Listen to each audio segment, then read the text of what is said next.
Bam! What is up with the squad? It's Cess, your favorite auntie with Uncle Tendencies in the building with Political Lil. Y'all know what it is. It's the Disruptor series.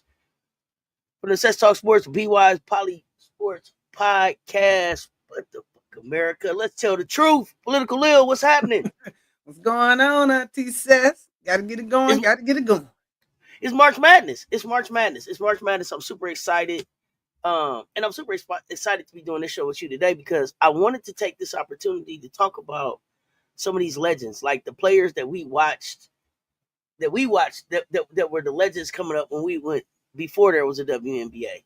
Before there was all of this celebration of women's hoops. There was just kind of like Tennessee and the Olympics. That was kind of like that was kind of it. That was kind of highlights for women's hoops for me, at least growing up. So excited to be talking about Katrina McClain and Teresa Edwards today, especially because like Katrina McClain is now an award, right? Like to think about like she is actually an award now. Somebody that I watched growing up, to now be an award and be her name be used to spotlight some of the best forwards in the game. So. Welcome to this special live edition, Cess Talk Sports and the B-Wise Poly Sports Podcast, y'all. We're honoring two icons, Katrina McClain, Teresa Edwards. Their legacies continue to inspire generations of athletes, from Olympic gold medals to setting records in college, pro ball. These two women have shaped the game in ways that just cannot be ignored. And we'll talk a little bit more about the Katrina McClain Award given to the best power forward in women's college basketball. And talk about the 2025 nominees for the award. And we want y'all to be a part of the conversation. So drop questions in the chat. Let's get started, Political Lil. Okay, let's start with Katrina McClain, who was a prolific rebounder and terrific scorer. Her contributions to the game changed the landscape of women's sports and were so significant that she now has her award, the Katrina McClain Award, and that's honoring, of course, the top forwards in NCAA Division I basketball. But at the University of Georgia, McClain was a two-time All-American in 1986 and 87, and she led the Lady Bulldogs to the NCAA Championship Final in 1985 and was named National Player of the Year in 1987. Her dominance was recognized with her jersey 32 being retired. She averaged 20 points and 10 rebounds per game during her whole college career, consistently putting up double-doubles. She was unstoppable. She was named SEC Player of the Year twice and led her team to the Final Four. She also finished her college career with over 2,000 points and 1,000 rebounds. She was born in Charleston, South Carolina, and she became a dominant power forward. Maybe she should have went to SC there. But she played at Georgia, and she was an Olympic gold medalist in 1988 and a bronze medalist in 1992. She was inducted into the Women's Basketball Hall of Fame in 2006 and the Naismith Memorial Basketball Hall of Fame in 2012. Her significant milestones is she was one of the best rebounds in women's basketball history. She dominated FIBA tournaments with double-doubles in many international events, and she paved the way for the power forward era in the WNBA. So, you know what? And y'all let us know what y'all think. For those of y'all that got a chance to watch Katrina, let us know what y'all think made her one of the greatest power forwards in women's basketball. But also, who are some of the modern day players that remind you of McClain, right? The thing that got me when I was thinking about this, like for the rebounding that she is and the power forward that she is, and for her to have an award, and for her to be a double-double queen and a rebounding machine, for Angel Reese to never win this award. Really, that one threw me off. I just knew that when I looked at this award, like Angel had to have won it like 1, 2, 3 times at least. So I was surprised. That I don't know. I don't even know if she's been nominated, but I was surprised that she didn't win. Like I think she was nominated. I think she was nominated in her championship year, 2023. And I think she was nominated in 2024, but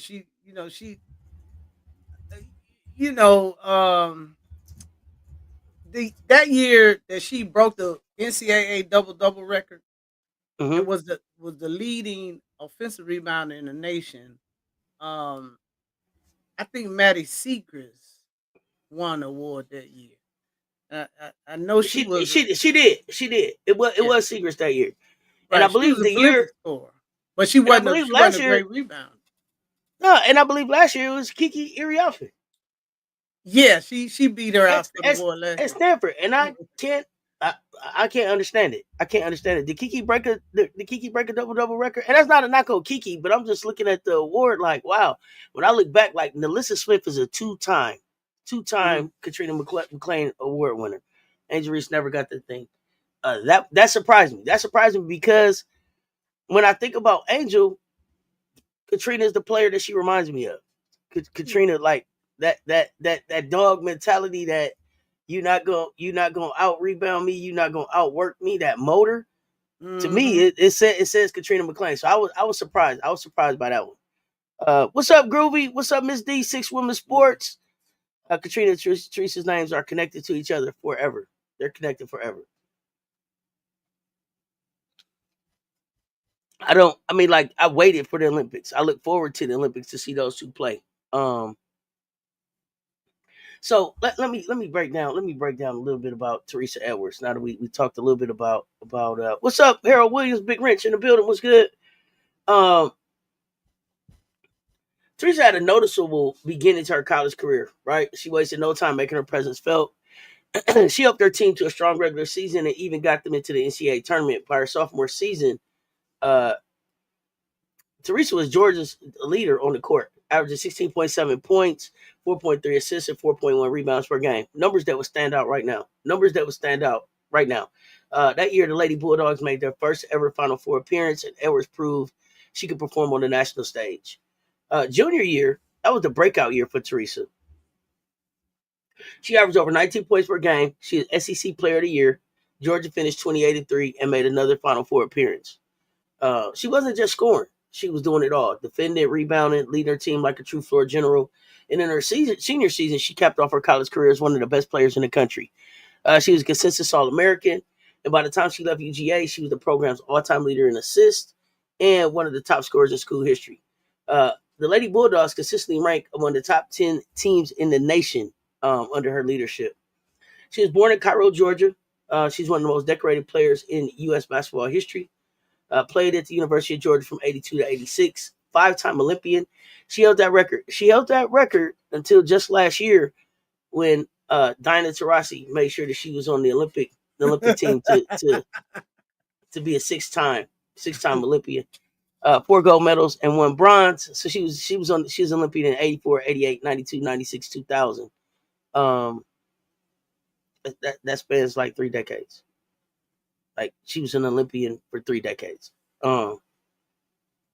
She's also the youngest and oldest woman to ever win an Olympic gold medal in basketball until Diana Taurasi broke her record. And she played professionally in Europe and was an early star in the ABL and WNBA. She also served as USA basketball administrator and advocate for women's sports and was inducted into the Naismith Memorial Basketball Hall of Fame in 2011.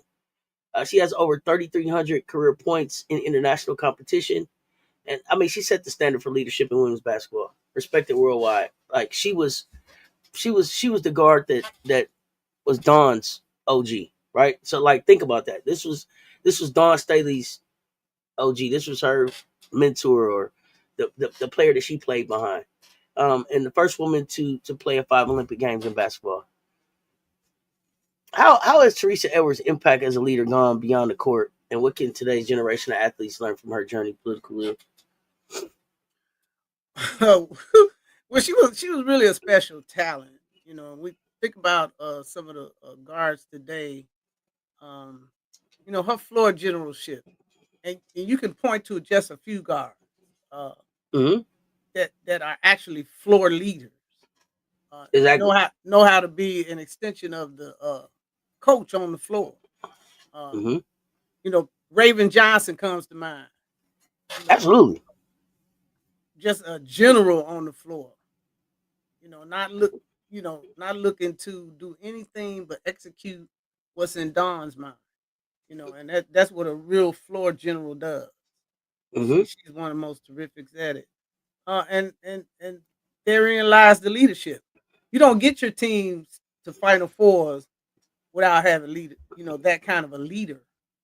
Uh, despite a lot of guard talent that we have out here, and the game is evolving where the guards are becoming extremely important. Hmm. In basketball now, you see it. The era of the big girl hasn't totally gone away, but it's been somewhat diminished by the prolific guard play. And these guards are getting bigger. You Yes. don't see the smaller guards when you have someone like Juju from the guard position. As prolific as she is, we're seeing a change. A change of the guard. Yeah, changing of the guard, exactly. 6 foot, 6'1", 6'2". Yeah. Shoot, Miari O'Neal is a 6'4", is a 6'4" guard. Is a 6'4" Hmm. guard at Florida, right? Um, so yeah, you're right. It's changing. We move into positionless basketball. Um, but the guard and the floor leadership is kind of what's going to be able to make positionless basketball work, right? You still need that leader on the floor, even if you're not, even if it's positionless. I mean, she was such a prolific guard with the way that she scored and the way that she led. I'm surprised that Teresa Edwards doesn't have an award, right? I'm Yeah. surprised that there's not a Teresa Edwards award. Um, but when I think about like the players that have won the Don Staley Award, Hannah Hidalgo, definitely has a leadership style, um, and a floor generalship that would fit a Teresa Edwards type of style. Ty Harris, Kelsey Plum, Kelsey Mitchell, Mariah Jefferson, some of those players that won. I mean, even Caitlin Clark Mhm. probably would have been a Teresa Edwards Award winner. What's up, Officer T Davis? Ashley, what's good?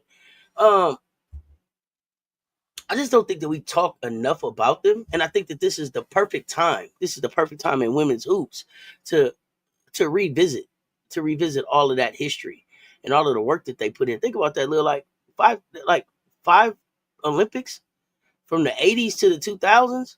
She had to stay in shape. She had to stay relevant. She had to stay hooping. Like some of these careers don't make it past 5 years.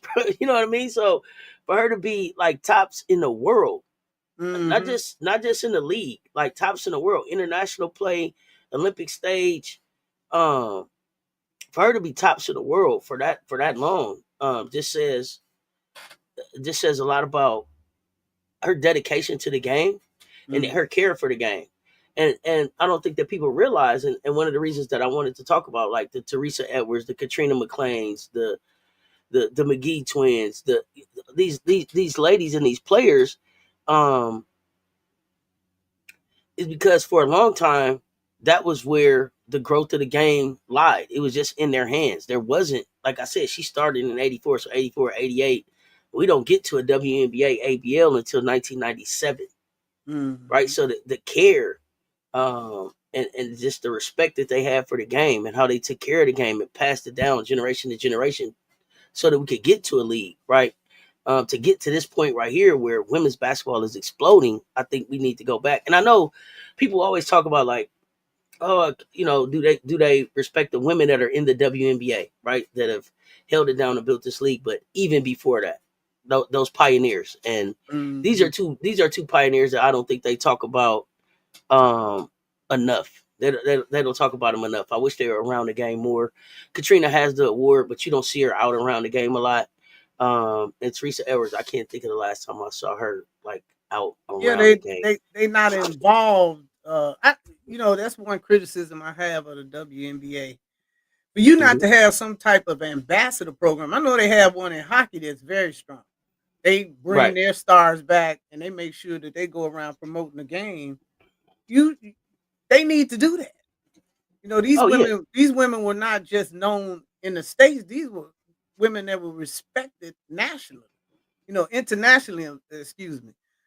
Exactly. So they, it needs to be some concerted effort to get a fund set aside so that these women can continue to be ambassadors, advisors to teams, um, coaching some of the junior programs that the WNBA has, and you have to keep these names alive.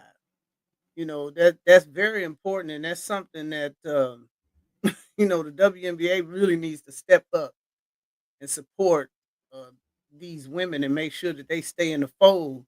Because I know the NBA does that. They keep Exactly. they stars somewhere in the fold. And it's disappointing that these women have been allowed to almost be erased or faded into the background to a point, that we have to get on YouTube and dig them up, and bring them out. And shoot, dig them up is right. Dig them up is right. Like Teresa, I think. So she has like the official Teresa Edwards website where she's done a great job of like just sharing back about her own life and her own experience. But a lot of these players and a lot of these pioneers don't have that. They don't have that, and I have to agree with you. The WNBA would do itself would do itself a favor and probably help grow the game in some areas that it hasn't grown if they invite these living legends that they have out here back into the game. I love your idea about the ambassador program. Tell these stories. Katrina McClain, like we said, one of the best power forwards in the game. She has an award out here, but most people don't know who Katrina McClain is. People probably Mm-hmm. don't even realize Katrina McClain's still living. Mm-hmm. They know Don Staley. They know the Don Staley Award. They know Don Staley is still living. Who are these? Some of the other awards. Does Lieberman have an award? Nancy Lieberman, I believe so. Um, so some of the other awards that they give away. Y'all remind me. And then That's they true. got the WNBA don't Lisa honor the legends. Leslie. They don't. Lisa Lisa Leslie Leslie has an has award. yeah. Absolutely. Um, I think Lieberman has an award. I'm gonna get them awards, but I just want us to be better about celebrating and talking about these women because they took care of this game at a time when nobody cared about the game. When nobody Mm-hmm. cared about the game. Um, so to go back and be able to have them still around and to be able to get those stories and understand what they went through and how they helped grow the game, I think is really important. One Mm-hmm. second, y'all. I'm getting an error on my video. Sorry about that.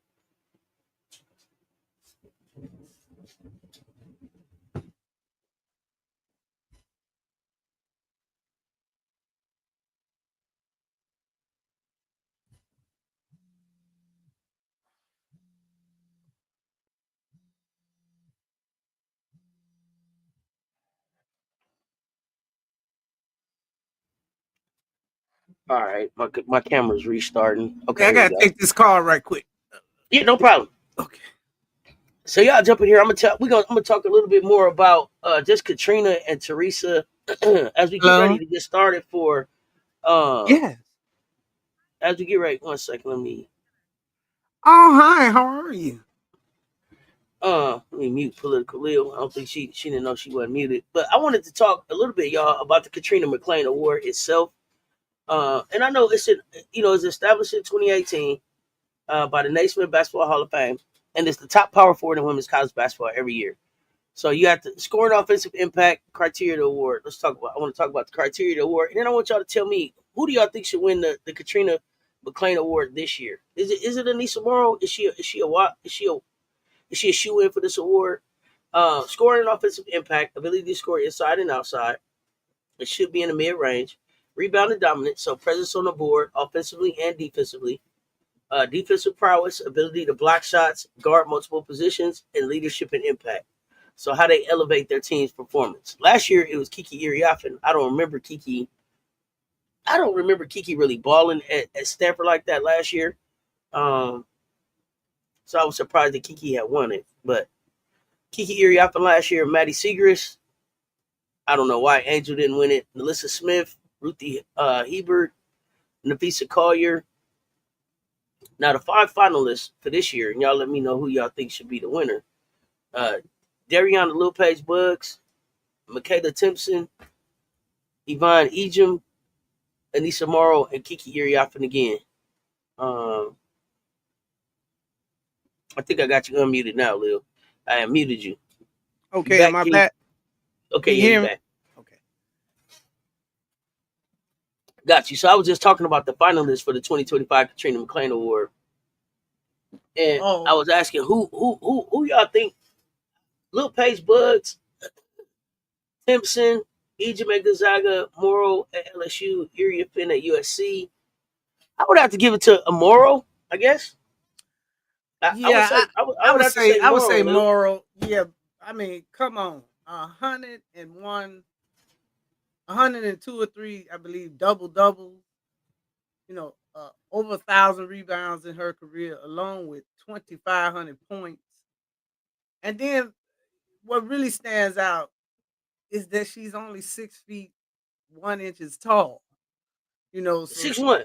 she has to do a lot of extra work, position herself, and battle some pretty, nice sized women in order to get that award. Now, in all honesty, I'm not really that familiar with Bugs over at Baylor Oh, Lil or Paige Bugs. Lil Paige Bugs be hooping. Lil Paige yeah, Bugs be hooping. But you got to impact winning for me too. Got to impact the winning part for me.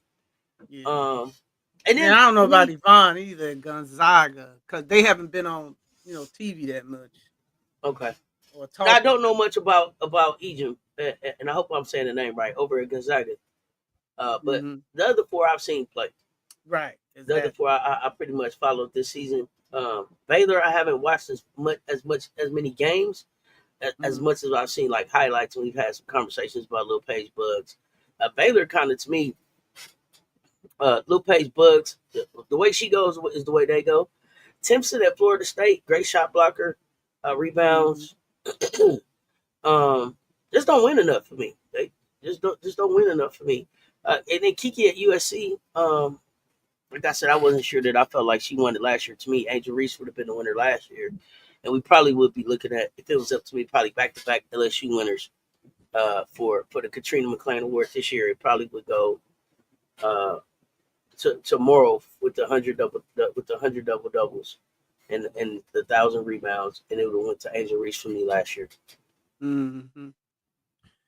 Yeah, sometimes sometimes I really wonder about how awards are selected and how much politics plays a role in the selection. I mean, when Reese was embroiled in a lot of controversy in 23-24, Mm-hmm. and that possibly could have impacted uh, their desire to have her associated with the award.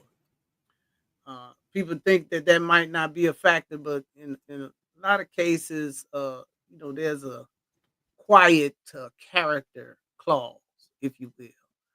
Uh, Yeah, but yeah, you know I what mean, though, Lil, I want them to not see, and I think that people they get away with being like Angel was in controversy, but then when I asked them, what was the controversy? don't nobody know. It ain't no controversy that they can tell me about. You can tell me about maybe you don't like how she dressed, maybe you don't like that she chirps a lot on the floor, maybe you don't like get your money up, but you can't tell me about a real controversy that the young lady was in. You can't tell me about any real off the court drama that she was in. You can't even really tell me about any real on the court drama. And so I just hate that they are so quick to put that jacket on her. And I know that this Mhm. wasn't this conversation wasn't about Angel Reese, but we're talking about prolific power forwards and prolific forwards in the game. But she is probably one of the most prolific uh prolific forwards in the game right now. Right. When you look at the criteria, when you go down the criteria, Exactly. scoring The and criteria offensive themselves. impact, ability to score inside and outside. Not that she's a 3-point shooter, but the fact that she can score, in the paint, and then rebound and dominance. That's without question. Defensive prowess, you can't argue that, and nor can you argue the leadership impact and how she has elevated her team performance. I mean, she took them to a championship. So that's not an arguable point. And for her to be, dismissed for Maddie Segrist, who didn't win uh, anything, because she plays in the Yukon. I believe they're in the Yukon division. So Mm-hmm. she definitely didn't win anything. How much impact she had on her team winning was minimal because they didn't do anything. You know, um, at least in the Alyssa Smith case, she did win a chip in 2021, I believe. Okay. With that team. So, and then, Nafisa Kaya, of course, at Connecticut, I don't believe she won a championship because I think their last championship was in 2016. They come from winning and recognizable programs that play other schools at a very high level. So, I believe there's some bias there. I'm not accusing anybody of being a racist or white supremacist on the committee. I'm not saying that. But no, but it's definitely you biased. can have bias and not be a actively hating. It's an internalized bias that you may get from hearing stuff. And sometimes bias About is the person. unconscious.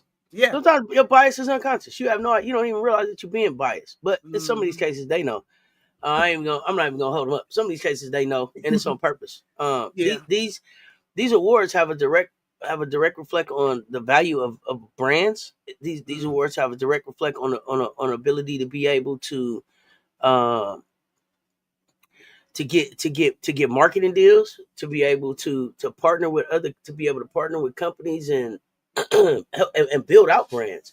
So there's some politics for sure that go into who wins the awards. I think what surprised me the most was that your name on this award, but you don't have a lot of say in who wins the award.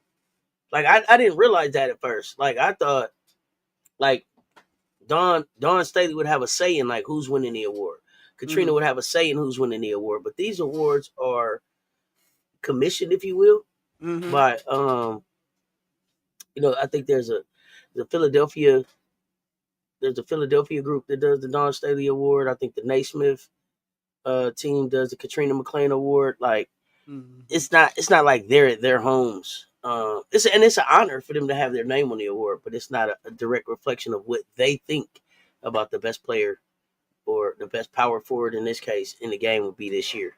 And I don't know if they asked them at all if they what their opinion is. But I mean, we saw Caitlin win the Dawn Staley Award 3 years in a row, and I think Hannah got it last year. But definitely some politics that goes into how the awards are selected and then who they're given to. Oh, yeah, absolutely. And all these institutions have a political element to it because that's the nature of politics. They decide who gets what, when, where, and how.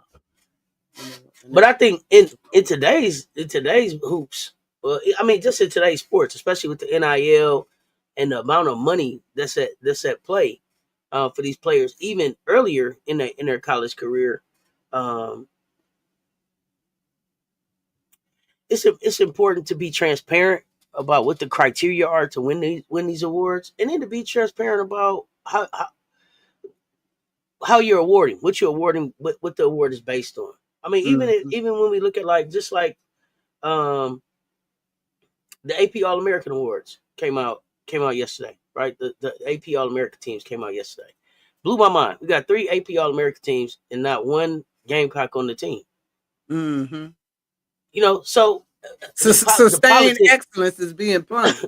That's what's happening. Sustained excellence, exactly. And you would think that these individual awards are opportunity to be able to correct some of the sustained excellence that's being overlooked, but it doesn't necessarily happen all the time. So got to be able to call it out, but definitely wanted to be able to bring Katrina and Teresa back into the conversation around women's basketball and where we're at right now, because they are such a big part of how we got here. What's up, Key? Not a wrench alert. I don't know what's to happen. So I don't know. What do you know when they're gonna announce the McClain Award? No, I'm not. I'm not sure if that's gonna be done after the tournament. Probably after the tournament, I believe. I mean, I don't know what more they're gonna look at, but it should be based on what you did, your body of work for that season. But you got to consider that Katrina did participate in the tournament and had made made it to a couple of Final Four, so that might be part of the criteria, Thanks, depending Key. on who gets where. Now, what I did find interesting is that on the Naismith website, fans can vote as well. So they do take into consideration some fan voting, they say, but I wasn't able to find that spot on the website yet. So if I find when I find it, I'll share it. But supposedly fans are supposedly able to kind of like have a say. They're supposed to take into consideration what the fans I never think. knew that. All the time I've been involved in basketball, I never knew that they had a fan vote, and they don't advertise that. It's not like the No, All-Star voting. That's thoroughly advertised that you can vote, and and you're allowed to vote. But right. for you to be quiet about it, and then we look up, and the best team in the last 5 years with 3 championships to their name don't have did they even get an honorable mention? Exactly. So, and I'm y'all know I'm always trying to learn. So, hoophallawards.com. Hoophallawards.com. And I'll share that. Is where you can vote. Voting started on March 7th. Voting started on March 7th. And from what I see here, it looks like they do ask, because there's a Karl Malone Award. That's the male counterpart to the Katrina McClain Award, and they do ask Karl and Katrina their opinions. So they present the finalists, but they don't have the final say. But hoophallawards.com, hoophallawards.com is just some information that was just shared with me about where we can vote. So let's get our voices out there. Let's get our voices out there. I don't know what other awards are out there that we can vote on. Let's see. You can vote for women's awards. It looks like you can vote. They want you to vote, it looks like on your phone. But you can vote for Nancy Lieberman Award, which would be Georgia Amore, Olivia Miles, Rory Harmon, Kiki Rice, Paige Beckers. You can vote for the Ann Myers Drysdale Award, which would be the best shooting guard. And that would be out of Latson, Tanaya Latson, Flau'jae Johnson, Hannah Hidalgo, Juju Watkins, Michaela Blakes. You can vote for the Cheryl Miller Award, what's going to be the Small Forward Award, and that's Michaela Williams, Sonia Citron, Madison Booker, Sarah Strong, Camille Pierre. How there's no Gamecock up there, I don't know, but okay. Yeah, because I was about to say, where's Joyce Edwards? Joyce Edwards, Shania Fagan, any of them, but that's okay.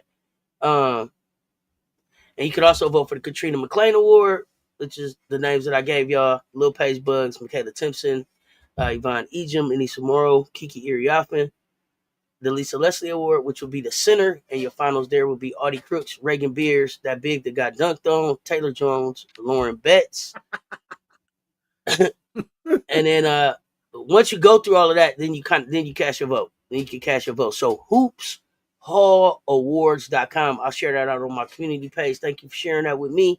Hoopshallawards.com, and they didn't give you an opportunity to vote on the Don Staley Award, but these appear to be the awards that are sponsored just by the Naismith Memorial Basketball Hall of Fame.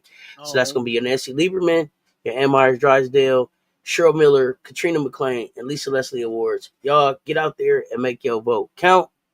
Get out there and make your vote count. HoopHallAwards.com. Yes, they hate South Carolina. They hate South Carolina, and it shows. It shows. And it's crazy because they'll tell you that they love excellence, but they hate South Carolina.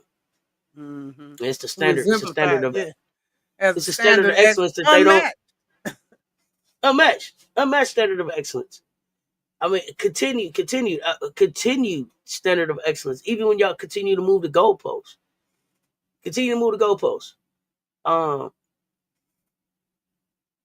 the way that they tried to make a fool of Don Staley and the South Carolina program this year was absolutely ridiculous.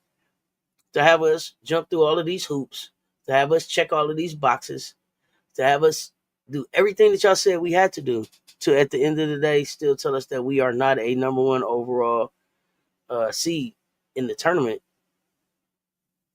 ridiculous. It doesn't match. It doesn't match. Right, and then you the defending champion. You know, you played the toughest schedule. Mm-hmm. You know, you didn't do the cupcake thing, but like, you know what? Kim Mulkey got a good point. Cupcake it, baby. Ain't no sense in stressing my kids out, possibly getting them injured, trying to entertain the basketball world, because evidently they don't appreciate it. Because when it comes time for you to reward the person, oh, you want to blow up and you want to go back to this hierarchy thing. We got to have somebody at the top that looks like the majority of the audience. I mean, it's just politics playing a role, and we just have to continue to put them on blast, and let them know that we are on to, your discrepancy. Yeah, but here's the other thing. I'm calling it out. You're gonna stop playing in our face. You made a lot of money off Dawn Staley's schedule this year. You made a lot of money off South Carolina's schedule this year. I don't care. I don't care who else played this year. Y'all go back and tell me the top five, the top 5 games viewership this year.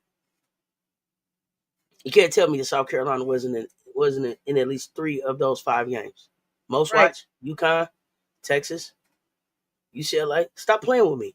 If she changed her schedule, she changes the landscape of women's basketball. She been being nice to y'all.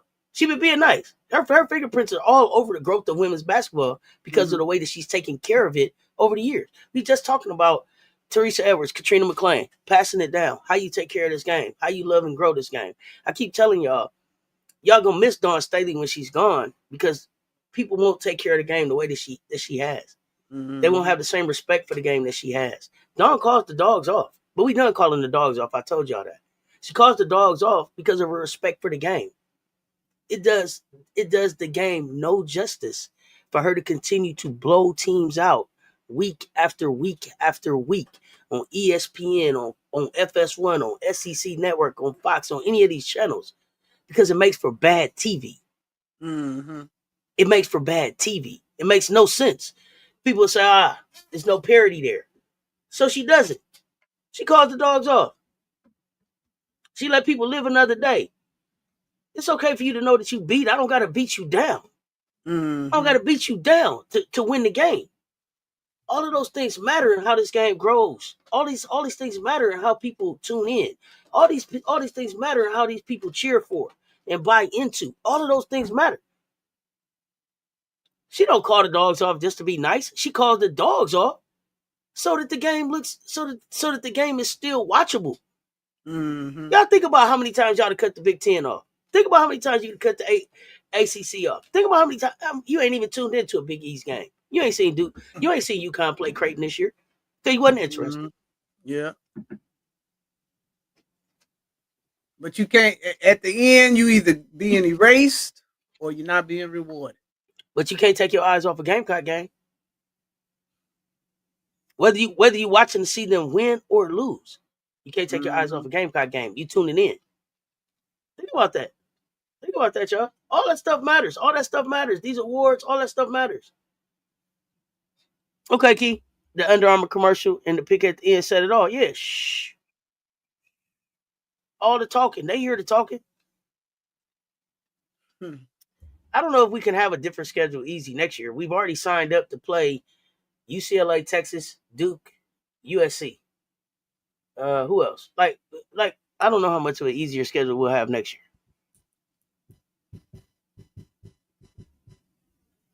One second.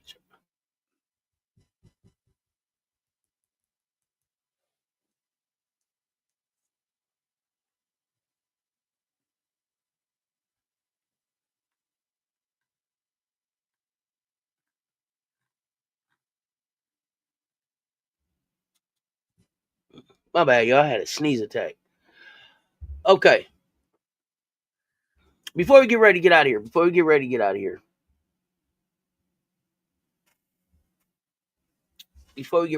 want to get very true. Yeah, we bring ice to the game. Don said her girl's gonna have. I don't know if they can have a different schedule. Like some of these, we're still gonna play commitments. We're still gonna play the toughest schedule. We're still probably gonna have the toughest strength of schedule. We're in the round robin tournament. We signed up to play USC. We play in the SEC ACC tournament. You know, where we I don't know, who did we play this year? Duke. We'll probably end up playing Duke again next year. Well, shoot, I think we played Duke in the round robin tournament. So we're gonna have 6, 7, 8 ranked teams on our schedule besides SEC teams anyway. Mm-hmm. So I don't know if we really have an easier schedule. Now, what we didn't have to do was fly 9,000 miles in a week, like we did the week we played UCLA. Mm-hmm. We flew like 8,000 miles in that week to Florida, from Clemson to UCLA, all that we did. We ain't got to do all that. We don't have to do all of that. But they don't want that. Did you see when Don said, you know, I can just play anything? Did you see Holly Rowe? Mm-hmm. Please don't. No, please don't. Don't do that. No. Because don't do that. We love watching. Yeah, we love watching. Where am I going to go? What am I going to do, Don, if you don't? Where will I be? Holly been at every game we was at, wasn't she? Game day, all in. Everybody's eating off Big Drip and the Gamecocks, but ain't nobody giving them the credit like that. And the cycle and the pattern continues, and the cycle and the pattern continues. But this is just the beginning. This is just the beginning of us shining the spotlight on players from the past. You know, me and Political Lil are gonna continue to call out the BS that we see out here, and continue to shine lights in spaces and on places that that nobody else is talking about. We're not here for the clickbait. We're not here for the sensational stories. We're here for truth.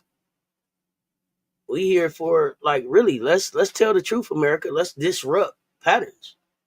This is an important time to disrupt patterns. This is an important time to call out mistruths. This is an important time to shine lights on people that have been holding it down. Thankful for you speaking truth to this book. Yeah, we gotta call it out. Legacy, woodwork, and restoration. We gotta call it out. And we got to use our platforms to do that. So I'm not gonna never have the most clickable clickbait type titles. But every time you click on what my title say, we're gonna be talking about what that title is about. It ain't gonna never be no bait and switch with us. And we here to stand on business. Mm-hmm. Y'all know Political Lil. Y'all see her all around the YouTube. Y'all know what it is. We calling it out. So we covered incredible journeys today of Katrina McClain, Teresa Edwards, two of the most impactful players in the history of women's basketball. Their influence still shines through in basketball in today's game. And the Katrina McClain Award ensures her legacy lives on. Who is your greatest power forward of all time? Who is your greatest power forward of all time? And who should be the next? Y'all told me who y'all thought should be the next recipient of the Katrina McClain Award, right? Y'all let me know. Who y'all? Let me know in the chat. Who do y'all think should be the next recipient of the Katrina McClain Award? Who's your greatest power forward of all time? Political. Ooh, power forward. I had to say Angel Reese for me. You know, and then I'm trying to think back in the. I guess my thing is, where I'm at is, would Asia Wilson have been up for the Katrina McClain Award or the Lisa Leslie Award? Because she's my greatest forward of all time. Yeah, Fago. I like Fago for the Katrina McClain Award, but she's not in consideration. Where does Asia fall? Is Asia a power forward or a small forward? Actually, she's a power forward to me. So she would be mine. Asia would be mine. If we all agree that Asia is a power forward, that would be my greatest power forward of all time. Mm-hmm. Asia. So, but if she's a small forward, I don't think so, because sometimes she plays the 5. So to me, Asia's power. So for me, it's Asia. Yeah. Somebody going crazy up there. I like the idea of Fago. I like the idea of Fago getting it. I wish that Fago was in the conversation. I definitely wish that Fago was in the conversation. Yeah. Well, let me ask you something. If do you think the young lady that tore her ACL, do you think she would have been in the conversation this year uh, for South Carolina? Ashley? Yeah, Oh, absolutely. yeah. Absolutely. But here's the thing. Before Ashland got hurt, I told you I said that Ashland was gonna be in the conversation for National Player of the Year. I felt Mm-hmm. like coming off 20 rebounds last season in the Final Four, and what I saw Ashland starting with as far as like her offense this year, facing up to the basket and all of that, she was gonna be in the conversation for National Player of the Year and Defensive Mm-hmm. Player of the Year for Yeah, me. definitely. But definitely should would have been in the conversation for the Katrina McClain Award. If not, well then how not? And the other thing is like Katrina's from South Carolina. Y'all not even gonna consider her South Carolina? Like nobody? I don't know. Never mind. Yeah, yeah. You ain't kidding. But you know, it's who controls. It does come down to the control of the situation. That is correct. Who's in control of the narrative? Of Mm. narrative. Outside of Fago though, is there anybody else that y'all think? Fago, Morrow, who else?